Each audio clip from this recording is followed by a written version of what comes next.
Hey Mountain Springs, it's Pastor Matt here from Christ the King Community Church in Gibsons, and I just wanted to send greetings. Happy New Year.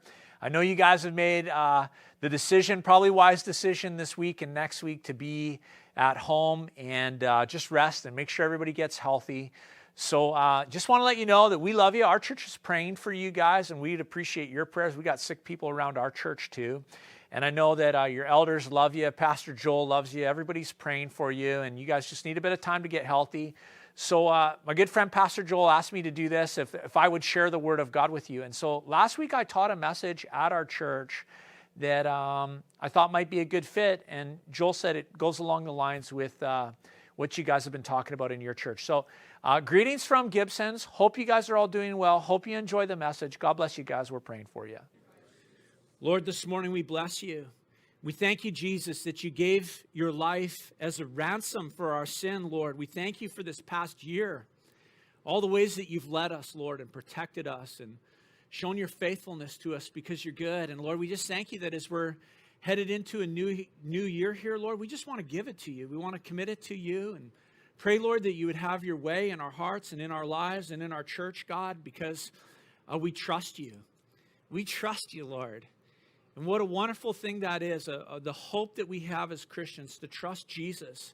And Lord, we're thankful for your word because your word is eternal. Your word is unchanging.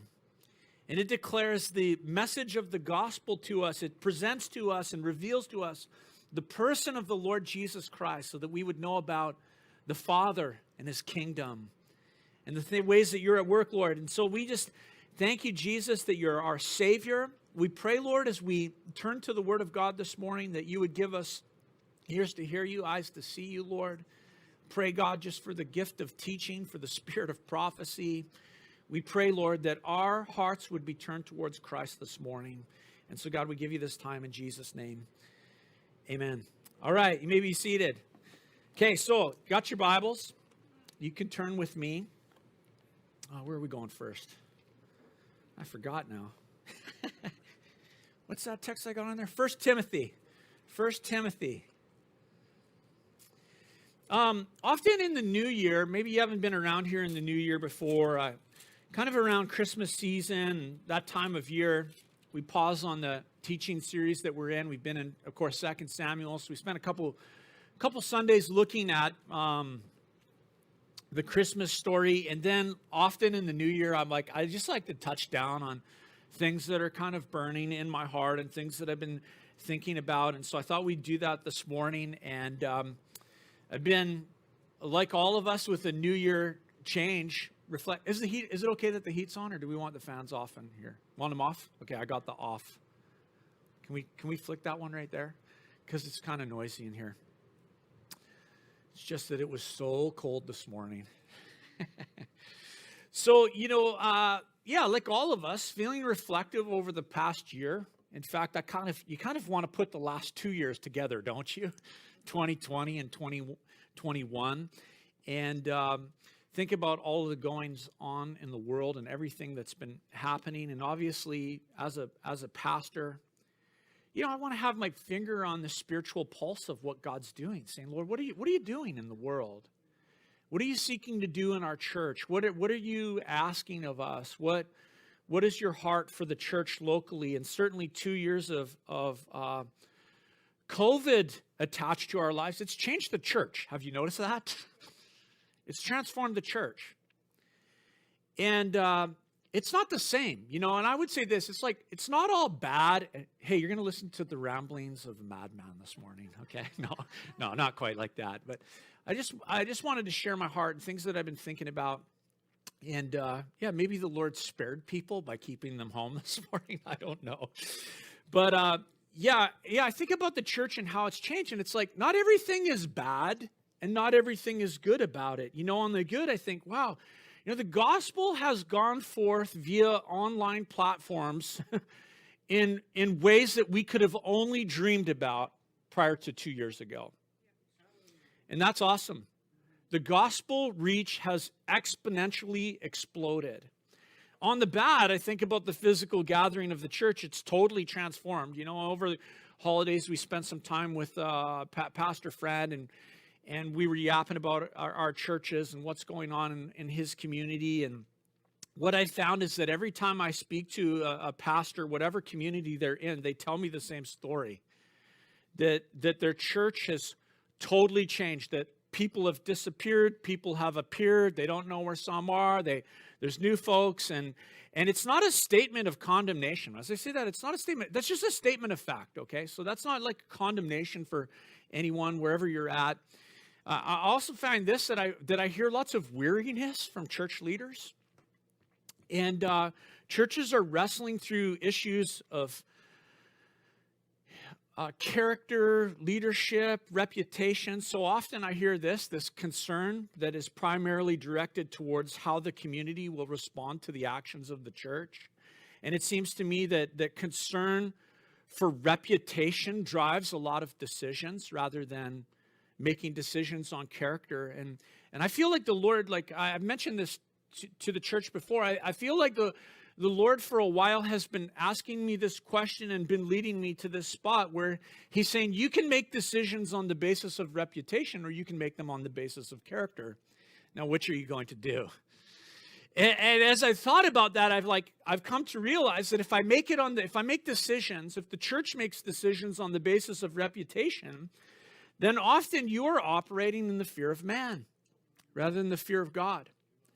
And fearing God involves decisions of character, like some young boys that we read about in the scripture that were thrown into a fiery furnace.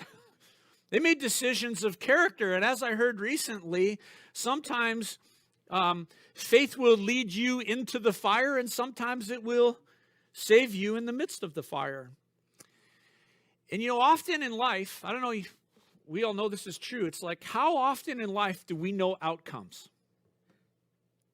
So trust requires action and decisions of character and leaving outcomes into the hands of the Lord, because he's worthy of trust. So I've mentioned this before as well, too. These are just some of the things that I feel like I've been learning over the last couple years, that courage is not a switch that you flip. You don't just turn courage on one day. But courage is a character that's developed little by little and decision by decision.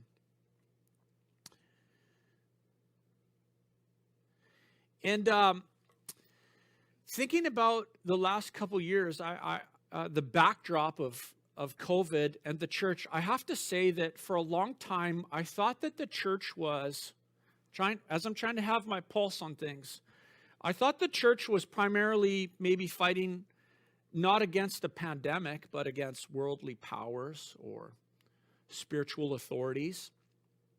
I never really believed that this was a battle about rights. I have to just say that because I think as followers of Christ, we're called to lay down our rights. So don't get me wrong. I think rights are very important. I think that they're very important. But if that is the message that comes across from the church, then we lose the ear of those whom we are trying to win. And so at times I thought, well, maybe we're fighting against government, against restrictions, against the rise of totalitarianism. Maybe we're fighting against division in society between the jabbed and the non-jabbed. But I've personally come to believe that all of those things that I've just mentioned are actually surface issues. And that when the curtain is drawn back and we pull back the veil and we dig, what we discover is that from the inception of all that began 2 years ago for the church, it was essentially a struggle of the church against itself for itself. This is a struggle for the church against itself for itself, a struggle to recover and to be faithful to the confession of faith, and a struggle to remain faithful to preaching and declaring the kingdom of God and the actions of the church. And we are living through a setting, an environment for the church to recover its identity. Amen? And it's happening against the backdrop of a pandemic. And God has been sifting, and God has been purifying, and God has been clarifying and preparing his church so that his church would remain faithful. And all that got me thinking about the nature of the church. The nature of the church, meaning what are the basic, inherent features of the church? What is the nature of God's church? So that's the direction I want to go this morning, okay? To talk about the nature of the church, because now is not the season for the church to shrink back, but to grow in clarity, to grow in conviction, to grow in commitment, to grow in courage, to grow in its call and its purpose before God. And so what is the church? So I said 1 Timothy, but I'm actually going to take you to Matthew chapter 16, and we're going to start there, and we'll move around the scripture a little bit, asking this question: what is the nature of the church? The first time that the church is ever mentioned in Scripture happens in Matthew chapter 16. It was in a private conversation, not a public teaching. It was a private conversation between Jesus and the 12. He had actually taken them and they had slipped away, and he said, "Come away with me and let's get some rest from ministry and be away from the demands of the crowd." And Jesus had the 12, and when he was alone with them, he asked them this question: "Who do the people say the Son of Man is?" And so the disciples repeated to Jesus different things that the crowds were saying about him. And then he turned to them and he asked them this question: "Who do you say that I am?" And Peter answered that famous scripture that we know so well. Peter replied, "You are the Christ, the Son of the living God." And Jesus said this in Matthew chapter 16, verse 17 and 18. And Jesus answered him, "Blessed are you, Simon Bar-Jonah, for flesh and blood has not revealed this to you, but my Father who is in heaven. And I tell you, you are Peter, and on this rock I will build my church, and the gates of hell shall not prevail against it." Jesus said to Peter and to the 12, he said this: "Upon your confession of faith, Peter,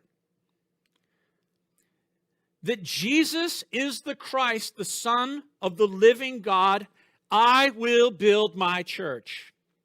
That is the first place in Scripture where the word church is ever seen. It's right there in that text. In Matthew chapter 16, you won't read the word church in the Old Testament. It's not until we come to the New Testament and Jesus speaks this word for the first time to the 12. And when we come to Scripture, the first introduction of a word or a concept always sets the pattern for us every other time that we look to understand what is being spoken of. So when we speak of the church, Jesus said this: it's built upon a confession, and he's the one who will build it. Now, the word church in the original language is the word ecclesia. Can you say ecclesia? Yeah. Greek friends will correct us later today, but that's it. Ecclesia is just this word, okay? This is what it means. It means a gathering of people who assemble together and they make a profession. They gather together around a profession of faith, a confession of faith, and they believe it, and it unites them together. They're united together as a body around this confession. And church, this is our confession: that Jesus is the Christ, the Son of the living God. Our confession is about Christ Jesus. That's why the church is called the body of Christ. That Christ Jesus is the head, we are his body. The ecclesia, the church, is his congregation, the assembly, the gathering of those who hold together to a confession of faith in Christ. So the church is not this. The church is not a building. We know this, we forget this, but the church is not a building. The church is the people who most of the time meet in a building, but the building is not the church. We are the church, and together we confess Jesus Christ is Lord, the Son of the living God. Like Paul, the creed to Timothy, we say there is one God and there is one mediator between God and man, that man, Christ Jesus. So the church is a people who's called out of this world to gather together to make a confession regarding the person of the Lord Jesus Christ. And at times, over the millennia, the church has been disorganized. At times, the church has become institutionalized. When the church is disorganized, that's not a good thing because it means that you're out of order. Things aren't set in order. It's like the urinal in our men's bathroom. The ladies don't know this, but it's been out of order for a long time, okay? It's disorder. It's disorder. That's not a good thing, to be disorganized as a church. When something is out of order, it means this: it can't fulfill its intended purpose. And Christ has a purpose for his church. And disorder leads to us being unable to fulfill God's intended purpose for us. At times, the church has become institutionalized.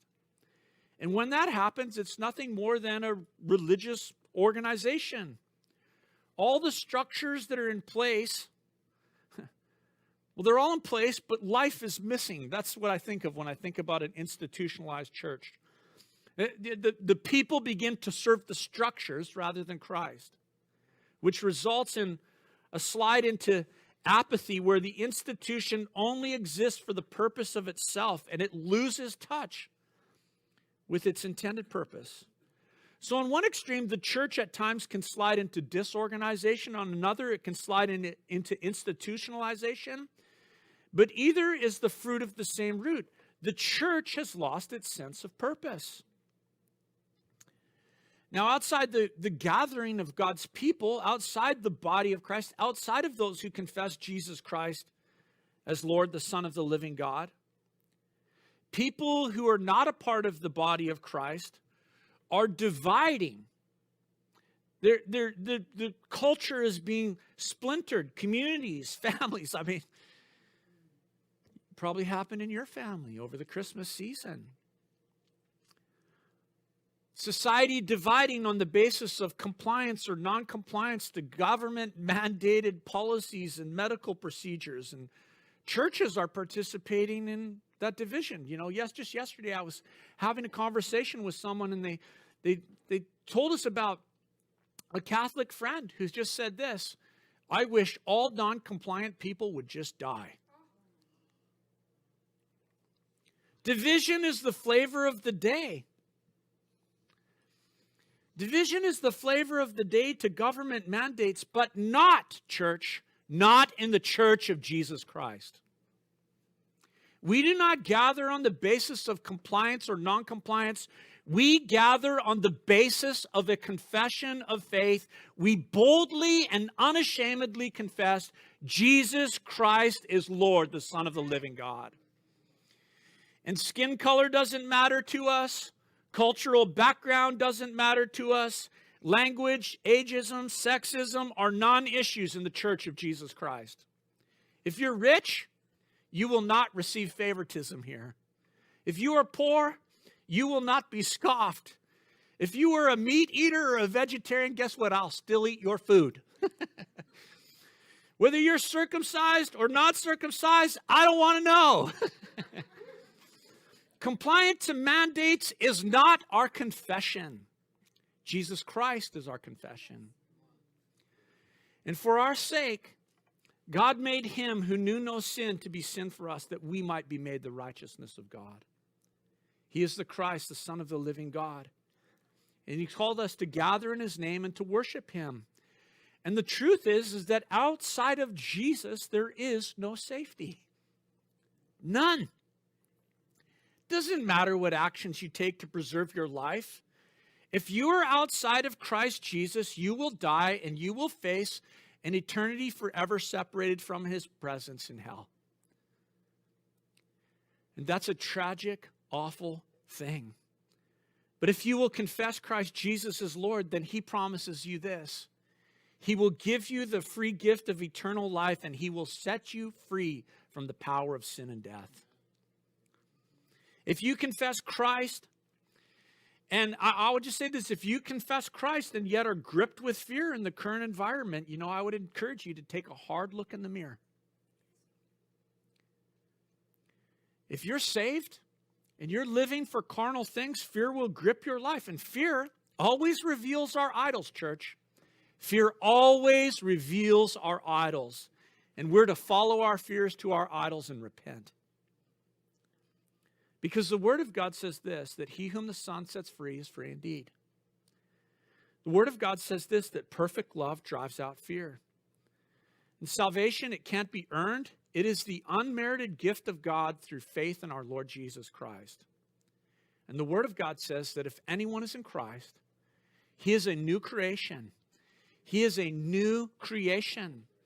So the church, the ecclesia, is a people called out of this world by Christ Jesus who make their confession and they gather together. They come together to worship his name. The book of Acts, turn with me to the book of Acts. The book of Acts demonstrates for us the actions of the church when the people of God gathered in profession of Jesus' name. Acts chapter 2. Let's go there. It says this in verse 42. And they devoted themselves to the apostles' teaching and the fellowship, to the breaking of bread and the prayers. And awe came upon every soul, and many wonders and signs were being done through the apostles, and all who believed were together with them and had all things in common. They were selling their possessions and belongings and distributing the proceeds to all as any had need. And day by day, attending the temple together and breaking bread in their homes, they received their food with glad and generous hearts. When I read that, we know this about this text. There are 4 prominent activities described by the early church, described with regards to the gathering of the early church. They were devoted to the apostles' teaching. This is the word of God. Devoted to the teaching of Scripture. They were devoted to fellowship. They were devoted to the gathering together of the body of Christ around Jesus Christ, the fellowship with one another. Koinonia. They were devoted to the breaking of bread, eating together, and celebrating at the table of the Lord. They were devoted to prayer, to seeking God, asking him to order things on earth as they are in heaven. To me, devotion is the verb that is used to describe every one of their actions. They were loyal to these things, loyal to the apostles' teaching, loyal to the fellowship, loyal to the breaking of bread, loyal to the place of prayer. This is the pattern that's set for us. This is the early church. This is what we want to be. And Paul wrote to Timothy. Now turn with me to the book of Timothy, 1 Timothy. Paul wrote to Timothy, and he wrote this letter to Timothy about how to put the church in order. That's what the book of Timothy is about. Check it out. I'm going to read to you actually from the New King James because I like it slightly better than how the ESV says. But it says this in 1 Timothy 3:15. Paul, but if I'm delayed, I write so that you may know how you ought to conduct yourself in the house of God, which is the church of the living God, the pillar and ground of the truth. I'm like, wow. That's what the church is, the pillar and ground of truth. Other translations say the foundation of the truth. But look what Paul says about the church. It is the gathering of the living God. We're the gathering of the living God. Is that not incredible? When the people of God gather, look it ain't because I set the schedule. It's not because we said, well, church 9:30 on a Sunday morning is a good time. I never gathered us. The elders of the church never gathered us. I would never be so arrogant to think that authority is mine. Jesus Christ is the one who gathers his church. And we are the church of the living God. You know, we say my church, or we say your church, but the church is neither mine and it's not yours. We are solely Jesus' church, solely his possession. Think about that. It means that in reality, by no means does the church create or organize or preserve itself. It is exclusively the action of him who saved us by his glorious grace. The church belongs to him. Jesus didn't say, guys, you will build my church. He said, I will. I will. I will build my church, and the gates of hell will not prevail against it. And Jesus is the master builder. Jesus is the architect. He has made himself the chief cornerstone. The cornerstone is the foundation stone or the setting stone. It's the first one that's set in place in construction. All other stones are set in reference to this stone, thus determining the position of the entire structure. And that's what Peter talks about in 1 Peter. He says this, we're like living stones being built into Jesus, a house for God. That means the church is not some nebulous online community. It is the congregation and the assembly of the living God. And thankfully, I'm really thankful. Please don't get me wrong. I am very thankful that online participation can and has provided a stopgap. It's provided an outreach, but that's all it is. Stopgap and outreach. It's not meant to be permanent.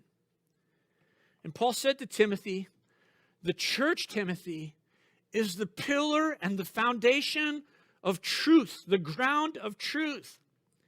Jesus said this about himself. He said, I am the way, the truth, and the life. He said to Pilate, whoever hears my voice hears the voice of truth. And because the church is his and he is its message, the church is the pillar and foundation of truth. And so we preach Christ crucified. The nature of the church is not defined by anything but the Word of God. The Word of God defines for us the nature of the church. So we would say this, as members of the church, we're not better than anyone. That's not our message. Our message is not, I'm better than you. Our message is Christ. Our message is Jesus. And the church is for all who would gather in his name. Salvation is based on his mercy. But who are we? We're just weak people who depend on his strength. Christ is our strength. That's why Paul said this, and why God's word instructs. I will boast in my weakness. I will boast in my weakness that Christ may demonstrate his strength in my weakness. His grace is sufficient. His power is magnified in human weakness. The church is the pillar and foundation of truth because we preach Christ, him crucified, him as risen Savior. So what's the church? What is the nature of the church? Let me just say this to you again. The ecclesia.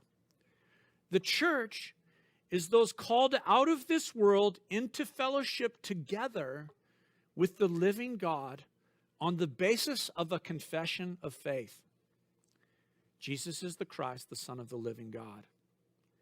We gather with Christ as our architect and cornerstone. We gather around devotion to the apostles' teaching, around devotion to fellowship, the breaking of bread and prayers. Now the world, looks at the church and says, what's the church? What is that? They get mad about different things. Well, they get tax breaks with regards to their building. Some think the church exists for material help. Some think that the church is outdated and something from the past. Others see the church as a means to support their political struggles, or they see it as an arm of the state to communicate its will. Well, here's what Jesus said. Turn with me to Matthew chapter 5. Matthew chapter 5, verse 13.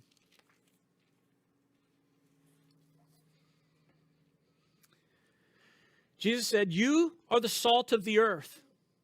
But if salt has lost its taste, how shall its saltiness be restored? It is no longer good for anything except to be thrown out and trampled under people's feet. You are the light of the world. A city on a hill cannot be hidden, nor do people light a lamp and put it under a basket, but on a stand, and it gives light to all in the house. In the same way, let your light shine before others so that they may see your good works and give glory to your Father who is in heaven. Jesus said this to his followers. You are salt and light. Now, the church cannot satisfy the demands of this world because our task is to be salt and light. I mean, I got to tell you, yesterday, I made a turkey sandwich for lunch. And it was awesome. Sourdough, butter, Havarti cheese, thinly sliced red onion, spinach, mayo, of course, cranberry sauce, and then salt and pepper on it all. And Lisa was in the kitchen while I was making my sandwich, and she said, I'd like a bite of that. I said, not on your life. No, I gave my wife a bite of the sandwich. But I said to her, I did say this. I said, do you know what makes a good turkey sandwich? She said, yes, I know. It's the cranberry sauce. And I said, yeah, cranberry sauce is a must. But it's not the key to a good sandwich, a good turkey sandwich. A good turkey sandwich depends on the salt.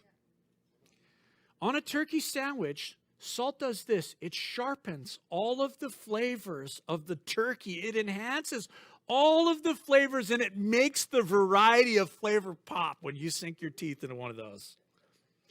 And see, listen, the church is salt. The task of the church is to sharpen the conscience. The task of the church is to sharpen human conscience. The human conscience, we know this, is dulled by what? It is dulled by sin. It is dulled by participation in sin. And the church does this. The church sharpens the conscience to the reality of King Jesus and his kingdom and his glory. We do so by the power of the Holy Spirit. We sharpen the conscience. Gospel of John says this, that the Spirit of God works to make apparent sin, righteousness, and judgment to come. That's the salty work of the church. The church is also light. We're to be light. Light causes darkness to flee. It allows the eyes to see. The ministry of light, I would say, is this, the proclamation of the gospel. So the task of the church is salt and light. It is to sharpen the conscience and to proclaim the gospel of the Lord Jesus Christ. And we're called into existence by God's word. Christ Jesus is present in his church. His church. I'm not able to live for him the way I should. You're not able to. But we recognize this, that Christ's power is magnified in our weakness. He allows us to participate with him, and we sharpen the conscience of the world. We say, there is sin, and there is righteousness, and there is a judgment coming, and you need to know about the Savior, King Jesus. I read this great quote from Alan Redpath, about this weakness that we have. We're not able to be what we want to be. He said this, don't try to be a good Christian. You already have the perfect living in you. And at times our hearts condemn us. But God is greater than our heart.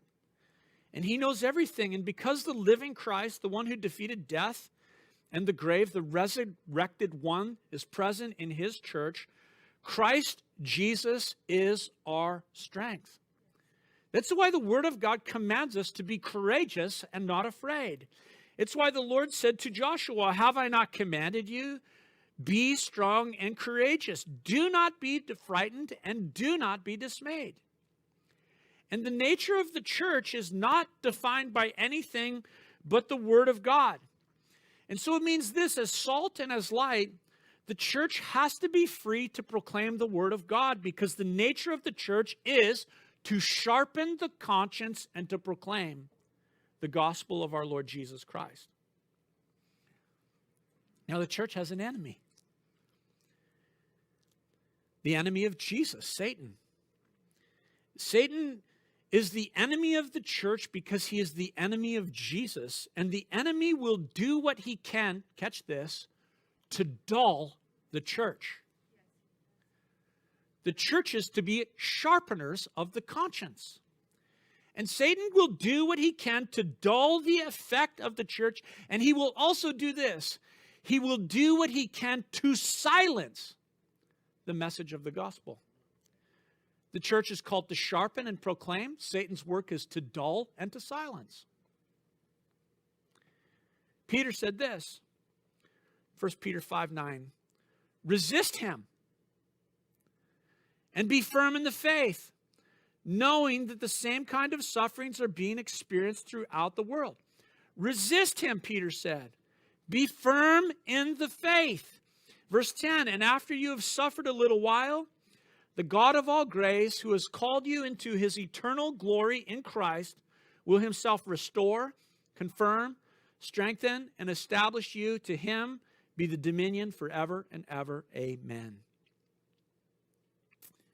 And when we think about the church, the challenge when we consider the nature of the church is that at times, the church comes up against human rulers and human authorities. And so we wonder, what do we do when the nature of the church is in conflict with the structures of this world? When it's in conflict with authorities, when it's in conflict with governments, when it's in conflict with the state. Actually, I'm going to primarily use the word state, because the word state refers to a nation or territory in its organization as an organized political community under one government. Canada is a state in this sense. And so for the sake of the discussion, state's a better term. That's going to make sense in a second. State is a better term than country or government because state encompasses both. It encompasses government, it encompasses country, it encompasses the people, the authorities. In Canada, for the church, it's like hard to have a discussion about church and state because we've never experienced struggles, really, between the church and the state. It's foreign to us. It's unknown to us.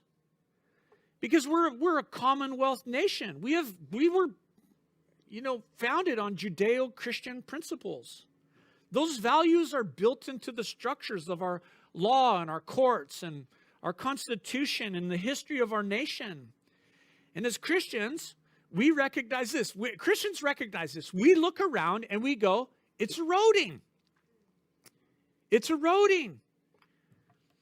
And what we do about that is a larger discussion, but we're being faced with wrestling through the church and the state being in increasing conflict with one another. Now, newsflash, I don't think that's going away. So we have to have these discussions. It's not a bad thing to wrestle through. It doesn't involve a blanket answer. The church has had to wrestle through this countless times over the millennia. We've just gotten away with it for a lot of years in our nation. We've been very blessed. But that wrestling is healthy because here's what the wrestling does. Church, listen. It clarifies our purpose. Don't be discouraged about what is going on in our world, church. King Jesus is sitting on his throne. And he is clarifying the purpose of his people and his church. Remember, pull back the veil and get under the surface. This is a battle about the church for the church. And clarity on the nature of the church is important to this discussion because we have to recognize that not knowing our purpose is destructive to our existence. Not knowing our purpose is battling against us. I've just come to accept this. I'm going to say this right now. Our danger is not the government. Our danger is not any mandate that we face. The danger is that we would depart from the true nature of the church through vacillation and ignorance. Let me illustrate it this way. Matt, I am the greatest danger to the work of Christ in me. No one else puts my relationship in Jesus with greater peril than I do. The decisions I make, the unseen thoughts and attitudes of my own heart, the self-sabotage. I am the greatest enemy in my life against the work of Jesus Christ. The same is true in the church. Christ is building his church. And the greatest danger is not outside. The greatest danger is inside. That we not partner with him in what he is doing. So when it comes to the church and government, the church and the state, understanding the nature of the state in God's design matters, because the state is also a creation of God. The church is a creation of God, and the nations belong to God. God has made the nations, the Bible tells us, to order human society. We have our preferences in terms of types of government. We happen to like how things are here in our Western democracy in North America. But I would say this, the Bible actually doesn't give clarity on types of government. All the Bible says is this, is that it is an awful thing to be ruled by tyrants. When godly government is in place, it is a blessing to the people of God. And when tyrants are in place, it is an awful thing. And God raises up one government and he takes down another. And they are called to do this according to the word of God. Governments are called to bring order to society because we need order, because there's disorder because of sin. So government is used to bring society into order. Government restrains sin. Government, its reign is to reign in unrighteousness, and it's to punish the evildoer. That's what the Word of God tells us. But it's a very terrible thing when a government begins to call good evil and evil good. And so because we believe God has raised up the government, I would say this, in the church, the government has its most loyal citizens. It doesn't always recognize that. It doesn't realize that Christians, that followers of Jesus, believe in government and want to support authority. So when the government takes actions against the church, what it's actually doing is hurting, think about this, it's hurting its most loyal citizens. And that's true. It's hurting its best citizens, no matter what anyone wants to say in condemnation against the church.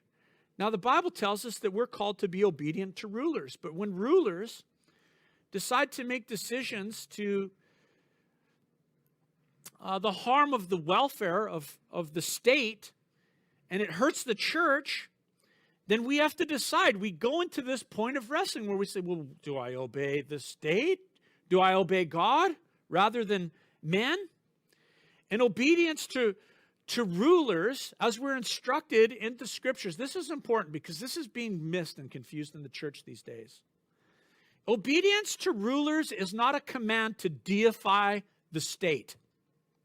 The state is not God. Government is not God. God is over government. So when the state lays claim to purporting to be Lord over the conscience of a human being, we reject that because the government is not God. We don't confess the government is Lord. That's not the nature of the church. Our confession is this: there is one God and one mediator between God and man, that man, Christ Jesus. Jesus is the Christ, the Son of the living God. So here's the thing. I told you I would use the word state purposely, because the state is not just an expression that includes the rulers. It includes those who are ruled by those rulers. And when rulers take action against the conscience of men, and we vacillate, we participate. We vacillate, we participate. We cannot participate with any action of the government that would make it Lord over the conscience of a human being. And in this sense, so here's what I want to say to us. I think this is important going forward. In this sense, honestly, I don't care what you do with the jab. I don't. It's a red herring. Do you know what a red herring is? Do you know what a red herring is? A red herring is a herring that has been cured by smoke. So it's been smoked. So it changes color. That's why it gets its name red herring. And a red herring was used to train hounds. When a man was training his hounds, what he would do is he'd be seeking to train the hound to stay on scent. And what this trainer would do is he would take a red herring and he would place it somewhere. And the idea of the red herring was to get the hound off the scent. To get the hound off the scent. And the hound had to identify, is this a distraction or is this the master's task? And for the church to job or not, red herring. Do not divide on such an issue, church. It's a red herring. Whatever you do, look it. Absolutely be informed. Do your research. Before God and the freedom of your conscience, make a decision. Do whatever you want to do. The Lord has set you free, and he whom the Son sets free is free indeed. But when the government says you have to, red herring. Flags. When the government says that you have to exclude people from the church because of a medical choice, like is happening in Quebec this morning, like has happened in the Yukon, I don't know if it's currently happening, like our BC government asked faith leaders to do. Did you know that? Did you know that they asked the faith leaders to do that? They asked us to separate the churches on the basis of vax and non-vax. In a call between government officials and church leaders, faith leaders, the faith leaders said, we won't do it. God bless them. And the government backed down. Otherwise, we already would have had that mandate in place.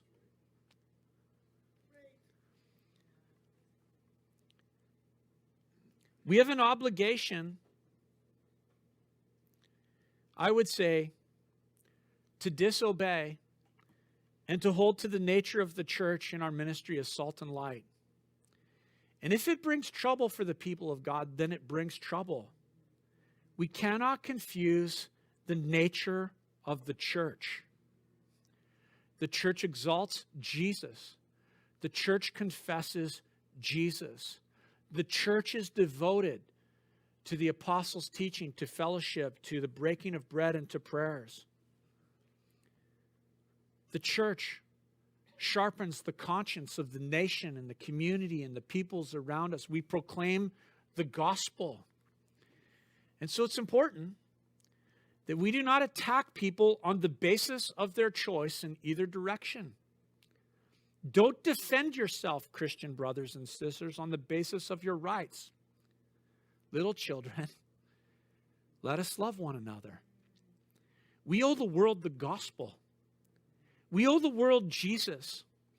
And we owe obedience to the authorities unless they ask us to act in opposition to the Word of God. And we've functioned, with temporary measures, but only temporary. Because I'll tell you what, one day the state will be gone and the church will exist. And so the state needs us to do this. The authorities, the governments, the leaders, they need us to pray. They need us to pray. We have a week of prayer here this week. I think it's easy in my mind and my eyes to see the state as my enemy. I'll tell you this, the state is not God's enemy. It's his servant, whether they recognize it or not. And God is not the enemy of my enemies. I was the enemy of God, and God sent his son Jesus, who died for me while I was yet his enemy. God is not the enemy of people. He is the Savior. Thus, when the church and the state come into conflict, God is using that struggle to help the church clarify its confession. He is helping the church grow in its courage. He is training, listen to this, I like this. He's training his hound. He's training his hound. Therefore, it's right. We have to wrestle through these things. It's not wrong to wrestle through these things. It's not wrong as Christians to land with different perspectives and viewpoints on these things. These are issues of calling and obedience. And God has given, his word says, he has given to authorities, to the state, to the government, the sword. And he's given to his church the sword. We proclaim Christ. We say this is our message. Be reconciled to God through the Lord Jesus Christ. Wow, wonder what 2022 has in store, don't you? Whatever it is, it's going to be good because our God is good. And his word says this, my grace is sufficient for you. This is what I want to speak over you as a church this morning. My grace is sufficient for you, for my power is made perfect in weakness. Paul said, therefore I will boast all the more gladly of my weaknesses, so that the power of Christ may rest upon me. For the sake of Christ, then, I am content with weaknesses, insults, hardships, persecutions, and calamities. For when I am weak, then I am strong.